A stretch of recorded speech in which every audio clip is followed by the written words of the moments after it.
Hola amigos, ¿qué tal? Bienvenidos a Sin Anestesia por Londres TV.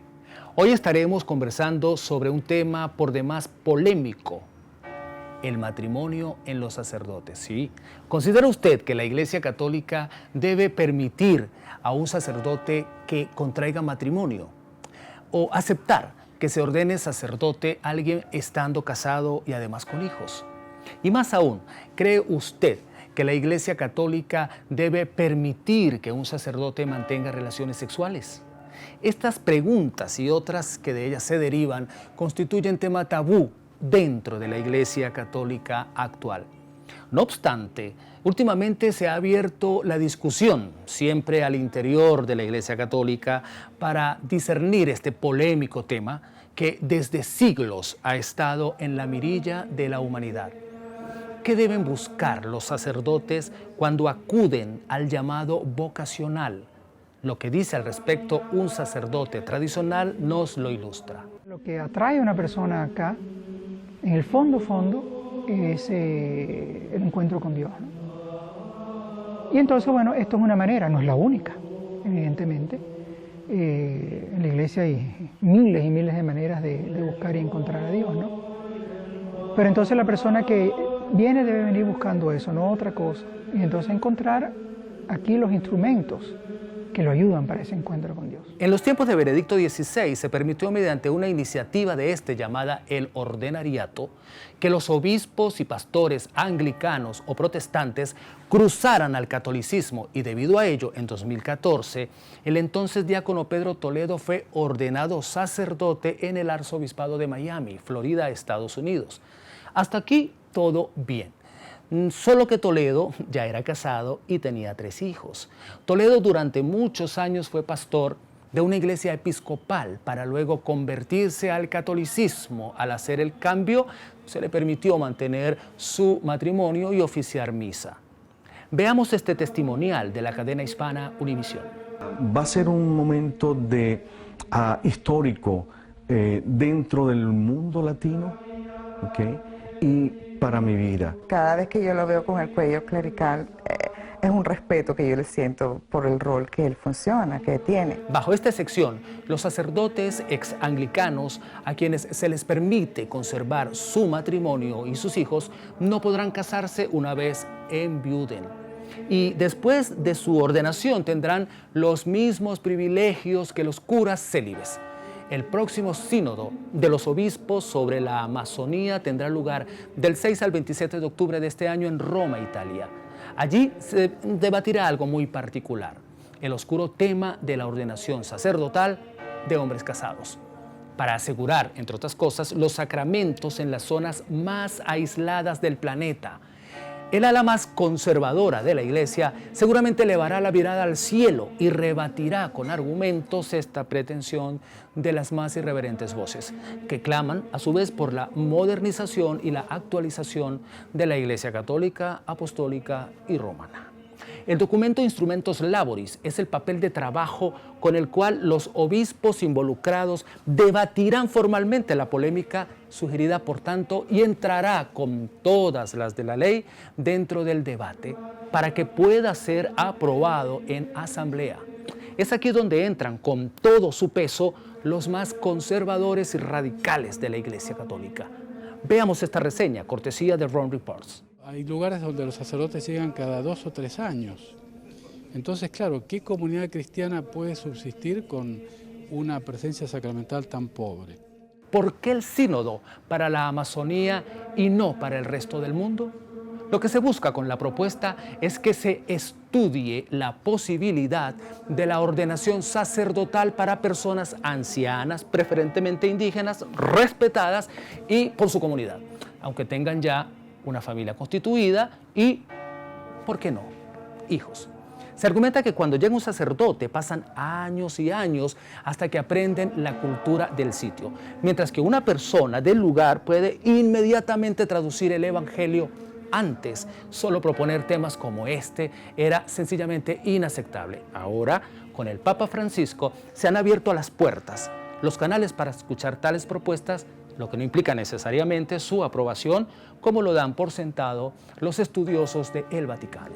Este tema se debatió ya incluso en el Concilio Vaticano II, pero ahora es la primera vez que se habla de manera tan explícita y aparece como un tema de propuesta en un documento formal. No es la primera vez que se va a hacer una excepción. O sea, esto existe en la Iglesia.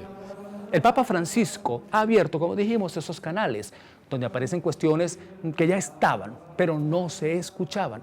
Afirman clérigos comprometidos con este cambio. Cuando decimos excepción a una regla, no estamos diciendo abolir la regla. Estamos diciendo excepción, lo cual significa que la regla se mantiene. La escasez de sacerdotes y misioneros se hace aún más patente en grandes extensiones de Latinoamérica y sobre todo en la Amazonía, que comprende Brasil, Bolivia, Perú, Ecuador, Colombia, Venezuela, Guayana y Surinam, además de la Guayana francesa, donde un 70% de las comunidades de la región no tiene acceso a la misa semanal. Esto quiere decir que no tienen cura. Según el Movimiento Nacional de las Familias de Padres Casados, de 7.000 brasileños que solicitaron a la Iglesia que se les exima del sacramento de la orden para poder casarse.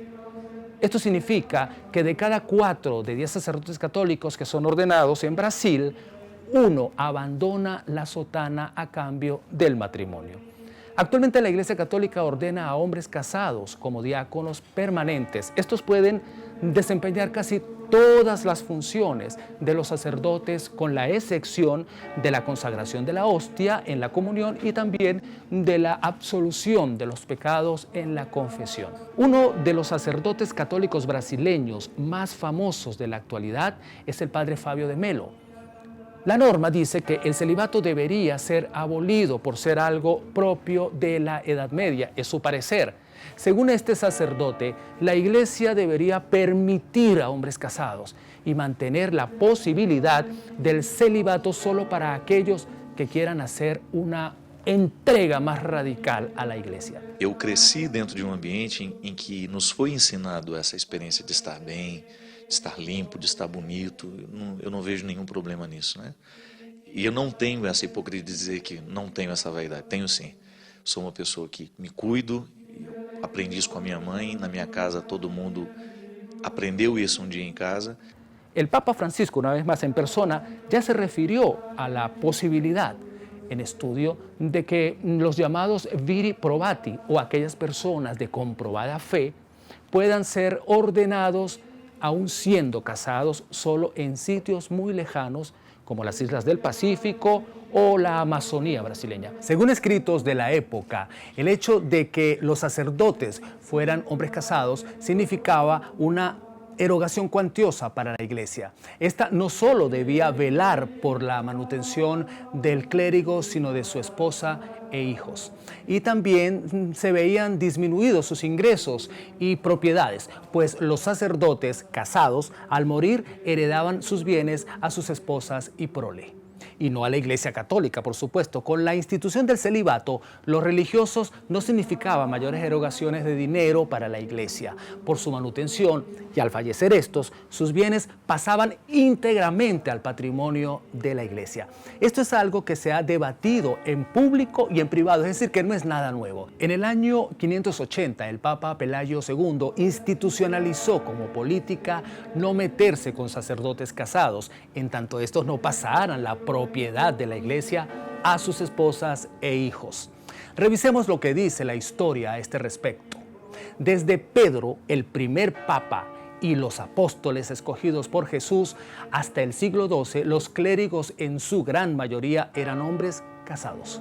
En el año 1123, el Papa Calixto II decreta que los matrimonios clericales no son válidos, lo cual es reafirmado 15 años después por el Papa Inocencio II. En 1988 se realiza la ordenación de pastores anglicanos y episcopales casados como sacerdotes católicos en los Estados Unidos, y en 1994 esto se repite en Canadá e Inglaterra. En septiembre del año pasado, el Papa Francisco aseguró que no había nada que indicara que la Iglesia revisaría la norma a corto plazo, pero dejó la puerta abierta, y desde entonces se ha señalado que el celibato clerical, o sea, el voto que obliga a los sacerdotes a permanecer puros y castos, no es un dogma de fe, sino un reglamento interno seno de la Iglesia Católica. Recordemos que un dogma de fe es aquello que la Iglesia considera como una verdad absoluta. Ejemplo, la resurrección de Cristo o la Santísima Trinidad, y que por tanto no puede ni debe modificarse. No siendo esto un dogma de fe, dijo el Papa Francisco, siempre se tendrá la puerta abierta para cambiarlo. ¿Y qué dice el Vaticano a los argumentos que acaban con esta regla? ¿Podría ayudar tal vez a reducir los abusos sexuales y la pedofilia por parte de sacerdotes? Pero este tema lo abordaremos en una próxima entrega de Sin Anestesia por Londres TV. Suscríbase por nuestro canal de YouTube y no olvide dejar sus recomendaciones y sugerencias por nuestras redes sociales, en Facebook, en Twitter e Instagram. Será hasta entonces.